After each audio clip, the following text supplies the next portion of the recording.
যাকে আবার আমরা কার্তিকবাবুকে পেয়ে গেলাম, পাত্রসারের কার্তিকবাবু। উনি আখ রস বিক্রেতা। তো ওনার আখটা দেখে এতটাই ভালো লাগলো যে আমি লোভ সামলাতে পারলাম না, কারণ আমাদের যে শহরবাসীর একটা জিনিস হয় চা। তো চা থেকে আমরা একটু প্রকৃতিজাত যে জিনিস সেটা একটু খাওয়ার চেষ্টা করছি। আমার সফর সঙ্গী মিস্টার আশিস। কী টাইটেল তোমার? আচ্ছা, হাজরা। তো আশিসবাবুর কীরকম লাগছে জায়গাটা? ভালো লাগে।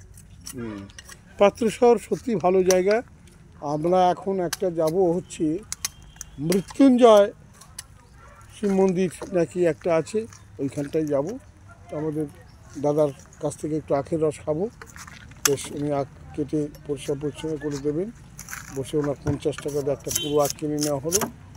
আমাদের কার্তিকবাবু খুবই ভালো, কথাবার্তা পরিষ্কার পরিচ্ছন্ন। এটা কি আপনার আখ কিনে এনে বিক্রি করেন আপনার খেতে? কিনা।